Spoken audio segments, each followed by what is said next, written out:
The following program contains shocking assertions of truth. If you suffer from relativism, Randall may not be right for you.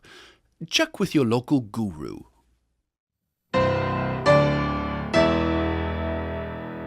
Mr. Mohammed, what is wrong with you? The way you cut off the people's heads, man, that's just not very cool. You need to take a chill pill. Sit down on your stool. Be cool, Mr. Mohammed. And tell me, why did you marry a girl when she was 5 years old? To consummate the wedding at 9, man, that was really bold. And these stories, they're true, right? They're true like they've been told. What would your grandmother say? Mr. Mohammed, please stay tuned. You're going to get just a little bit lampooned. I know you don't like me, but hey, dude, I don't like you. Bye-bye, Mr. Mohammed. Standing for truth in the four corners of America. Fighting for justice on the frontiers of the culture wars. And turning resistance into an art form.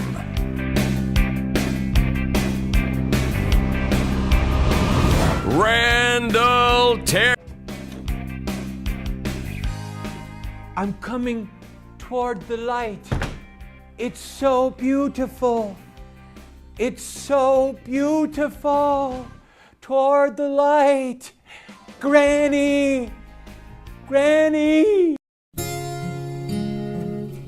It's time now for Down Home with Granny Jihad. Allah Takrapa! Boys and girls, we have more teaching from Quran on jihad. The believers fight in Allah's cause. They slay and are slain, kill and are killed. What's not to love?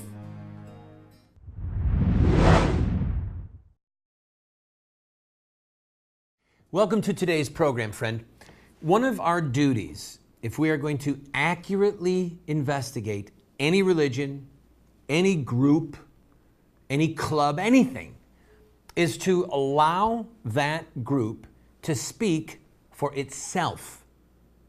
Or said in a more scholastic way, to study primary sources. Yesterday I closed the show discussing the fact that Hassan al-Banna, the founder of the Muslim Brotherhood, wrote a tract called Toward the Light. I'm going to read portions of that to you today so that you can understand when I say that the Muslim Brotherhood, if they got their way, would impose Sharia law on the world. It would be the death of free speech, the end of a free press, the end of the freedom of religion.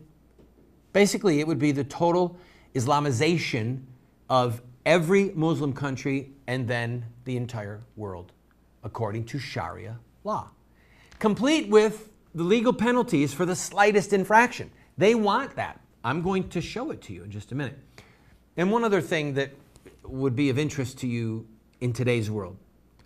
Pew Research recently did a poll, a massive poll involving literally thousands and thousands of Muslims around the world. One thing that they found, for example, was that 99% of Afghani Muslims, Muslims in Afghanistan, want Sharia law. Think about that. Think of the blood and the treasure that we have spent in Iraq and in Afghanistan. And yet, the people of Afghanistan, and many of them in Iraq, want to embrace a legal system that is anathema to freedom. The Muslim Brotherhood has survived countless, almost countless, attempts to have it crushed by one Muslim dictatorship after another, but it's the Muslim Brotherhood that's still standing in Egypt, not the Egyptian government, not Musharraf. It's the Muslim Brotherhood that's still standing in Libya, not Muammar Gaddafi. So you better take these people seriously, and you and I had better understand what it is they want. One of the ways we can find out what they want is to study their founder, Hassan al-Banna, and to read some of his words. There are many other theologians in the Muslim Brotherhood that have had an enormous impact for evil in the world. We'll focus on them as well. But I want to first read to you from Toward the Light. He sent this to the king of Egypt, I believe it was Farouk I, and he sent it to the leaders of virtually every Muslim nation at that time. This made him and the Muslim Brotherhood persona non grata, and you're going to see why. But you have to understand, he was maniacal, I would argue perhaps delusional, in his belief of the truth of Islam and its glorious supremacy over every other religion and the duty that all nations have to submit to it. He said, this was his belief about Islam. He said, in other words, Islam aims for high values, combating evil, and a reverence for the ideal while performing any act. It is with these very sentiments that the early Muslims reached the highest level of justice and mercy ever reported of any nation. You understand, he knows the history. He knows the bloodshed. He knows that Abu Bakr had to reconquer the Arabian Peninsula. He knows that Muhammad cut off the heads of people. He knows that Muhammad had a 5-year-old bride. And yet, he's so committed to Islam being from God himself that he is forced to say that it is the highest ideal of justice and mercy. Killing 900 men, chopping their heads off in Medina, like Muhammad did, that was an act of justice. Okay? So when you deal with the Muslim Brotherhood, you're dealing with a group of people that completely embraces, without qualification, every horrific, godless crime ever committed by Muhammad and by his associates. I'm going to take a break. When we come back, I'll read to you a bunch of segments from Toward the Light. It's interesting, people. Don't go away.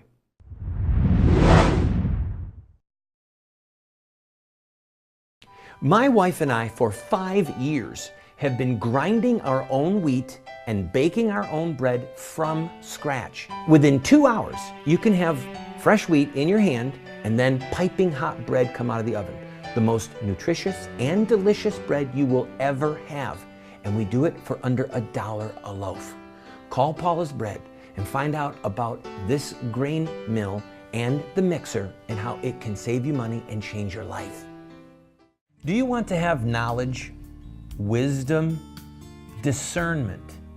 If so, you have to read good books on theology, history, books that look at the lives of great men and women. So to help you to become a more effective Christian, a better witness for truth, somebody who can engage in productive conversation that exhorts and edifies those that you speak with, we're going to do something crazy. We're offering you these 7 books for a gift of any size. You just pay for the shipping and handling, and then give whatever gift that you can, and we will send them to you. But just to make it a little bit more crazy, I will send you a second copy of my 3 books, autographed. You can give them as a gift to your pastor or to a family member and help extend truth and justice in the world. This is while supplies last.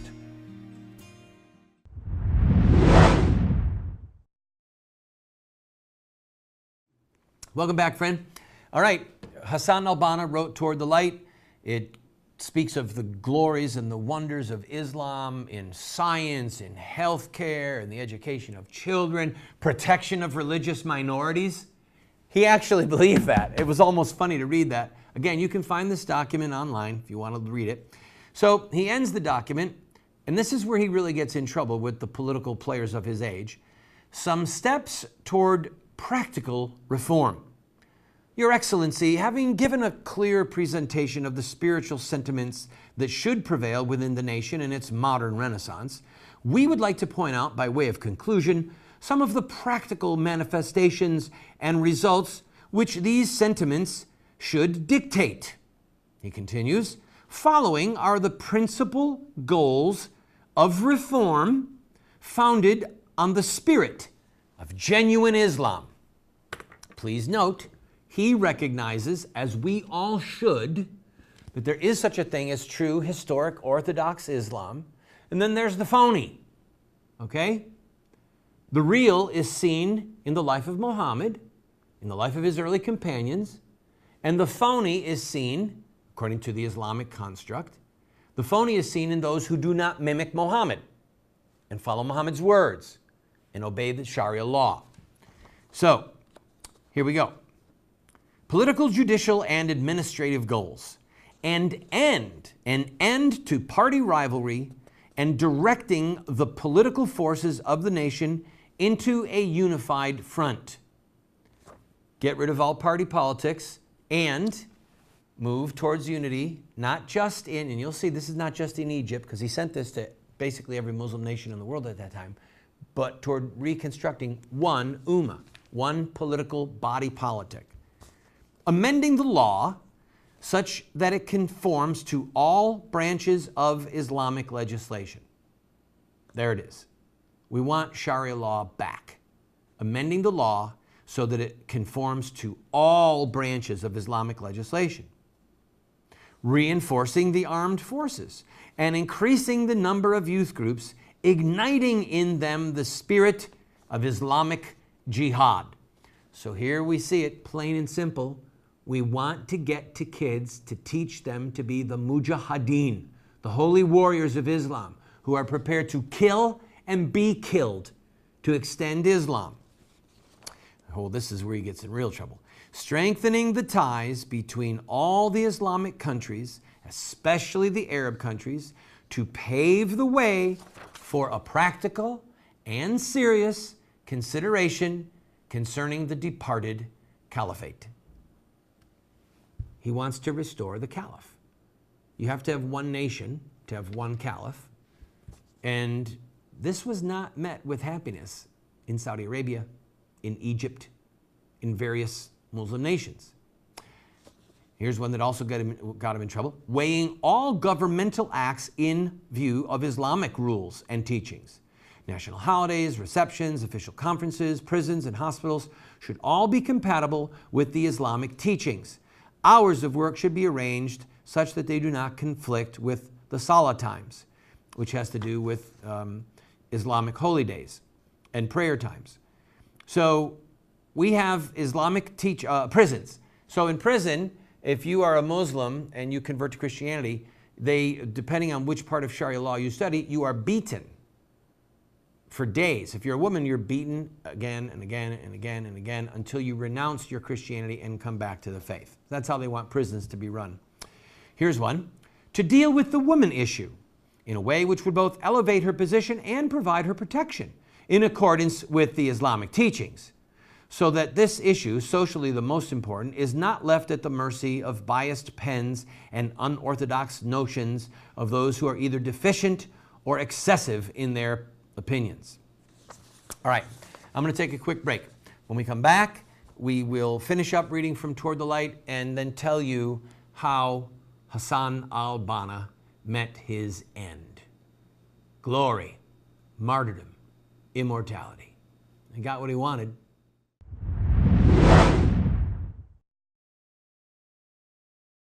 Do you want to get America out of the hands of wicked and unjust men and women who are destroying the republic before our eyes, and put leadership back into the hands of righteous men and women so that we don't die as a nation? Well, you're talking about social revolution, and there are rules in social revolution. We can look at the victorious social revolutions of the past, such as the end of slavery, the end of child labor, women's voting rights, the end of segregation, and so much more, and learn from their victories. Look at their actions, their images, their rhetoric, their sacrifices, and their final fruit. We will send you this series that originally cost $129, 7 books for students, 1 teacher's guide, if you'll give a gift of any size and just pay for shipping and handling. Take advantage of it today.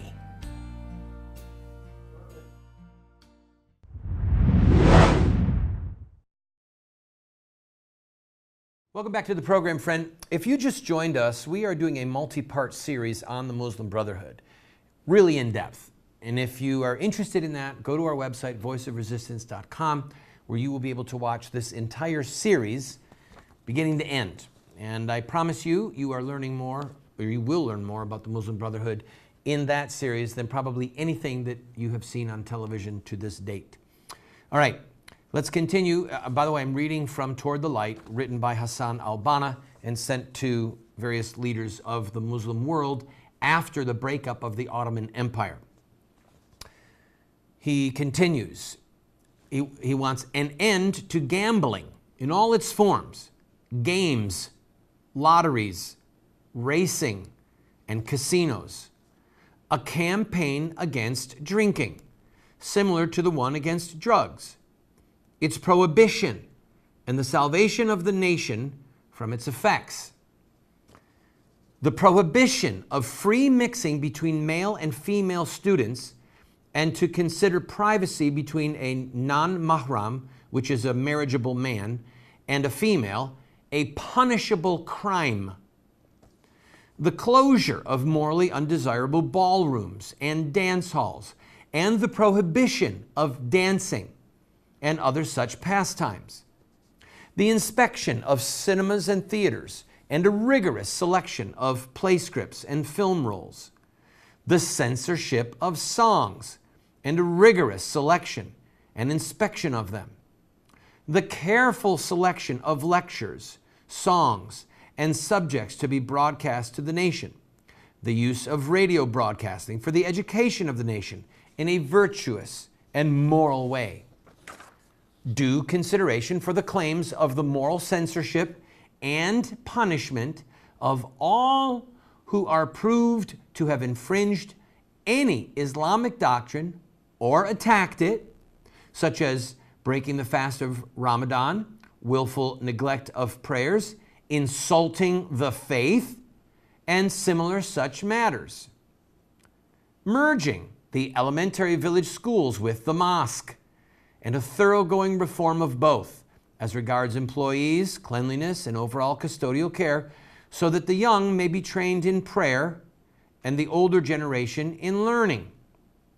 To encourage the memorization of the Quran in all the free elementary schools, making this memorization mandatory for obtaining diplomas in the areas of religion and language. The memorization of at least a part of the Quran should be a must in all schools. To give journalism a proper direction, and to encourage authors and writers to undertake Islamic subjects. He closes out this letter saying, "This is the message of the Muslim Brotherhood. We submit it and place ourselves, our talents, and all we possess in the hands of any committee or government desirous of taking a step forward, hand in hand with an Islamic nation toward progress and advancement. We will answer the call, and we are prepared to sacrifice ourselves."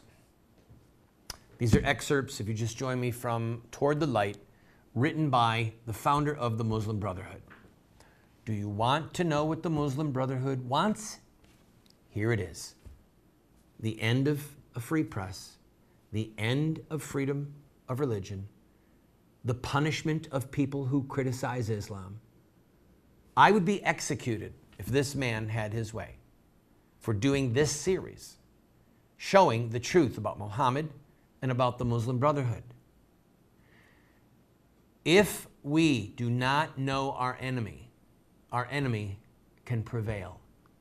One of the reasons, to switch gears, one of the reasons that Winston Churchill had his eye on Hitler was because he read Mein Kampf. the book that Hitler wrote when he was in prison. Churchill knew what Hitler wanted to do because he read the material. He read his speeches. Other people were praising Hitler. Time magazine made him the man of the year. If we're going to understand Islam, if we're going to understand the Muslim Brotherhood, we've got to take them at their word. This is what they want.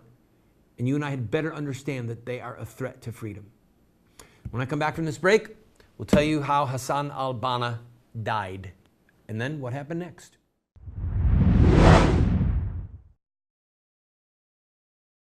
How would you like to be able to reach hundreds of thousands, perhaps millions of potential customers with your product or your company or your web-based business? Well, you can do that right here on this show. Every single day, we get phone calls or letters or orders online from states all over the country where people are watching this television show.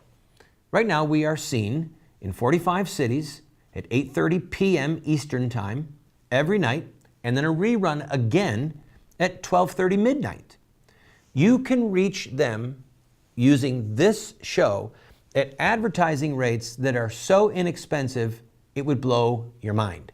So, if you're interested, contact us at the phone number that you see on the screen or the email address, and we can talk about how you can grow your business and help support this show.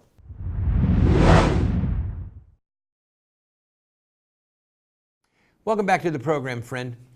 Well, Hassan al-Banna, writing Toward the Light, all the things that he was doing, creating the special apparatus or the secret apparatus, he was not going to live to be an old man. In 1948, the government of Prime Minister Nakrisha, who was Prime Minister of Egypt, discovered irrefutable evidence of the Muslim Brotherhood's special apparatus, or secret apparatus, as it was also known. It was a paramilitary terrorist wing of the Muslim Brotherhood. The case, the evidence against the Brotherhood was extensive. Including killings, bomb making, large caches of weapons. And the government case said that the Muslim Brotherhood actually intended to overthrow the political order through terrorism, okay? Go figure. Over 30 brothers were arrested, boom. It was also discovered that the Brotherhood was involved in the assassination of Imam Yahya, the leader of Yemen, in February of 1948. So the Egyptian government banned the Muslim Brotherhood. Its assets were seized, more members were arrested, and within 2 weeks, a college veterinary student turned into an assassin for the Muslim Brotherhood. He was dressed as an Egyptian officer, and he walked in and he shot and killed Prime Minister Nakrashi. Most of the nation was enraged. The authorities cracked down even harder. More arrests followed, and while al-Banna, being duplicitous and deceitful, repudiated the assassinations in public and wrote a pamphlet about it, he knew what he was doing.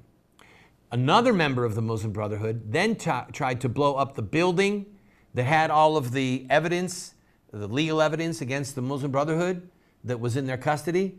And then again, al-Banna said, oh, that was horrible, and wrote against this destruction, saying, they are neither brothers nor are they Muslims. Whoa.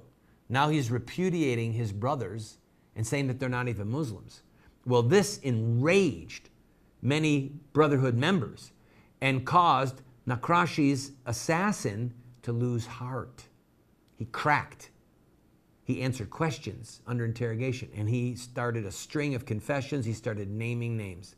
Now, Hassan al-Banna's duplicity, his hypocrisy, the public embrace of democracy on one hand and secret use of jihadi terrorism on the other, is a pattern that has repeated itself with the Brotherhood until this day, as we're going to see. Al-Banna's repudiations notwithstanding, the government would not lift the ban on the Muslim Brotherhood. More arrests followed, but ominously, al-Banna was not arrested. He told his associates this meant that the government intended to kill him. He was right. As history shows, Egyptian authorities had him assassinated on February 12th, 1949. Al-Banna's assassination granted him immediate martyr status and thereby solidified his iconic place as a guide to all modern Islamic terrorists and Islamic activists. His writings, including Toward the Light, are still published to this day and circulated by the Muslim Brotherhood. I'm out of time. We'll pick up here tomorrow.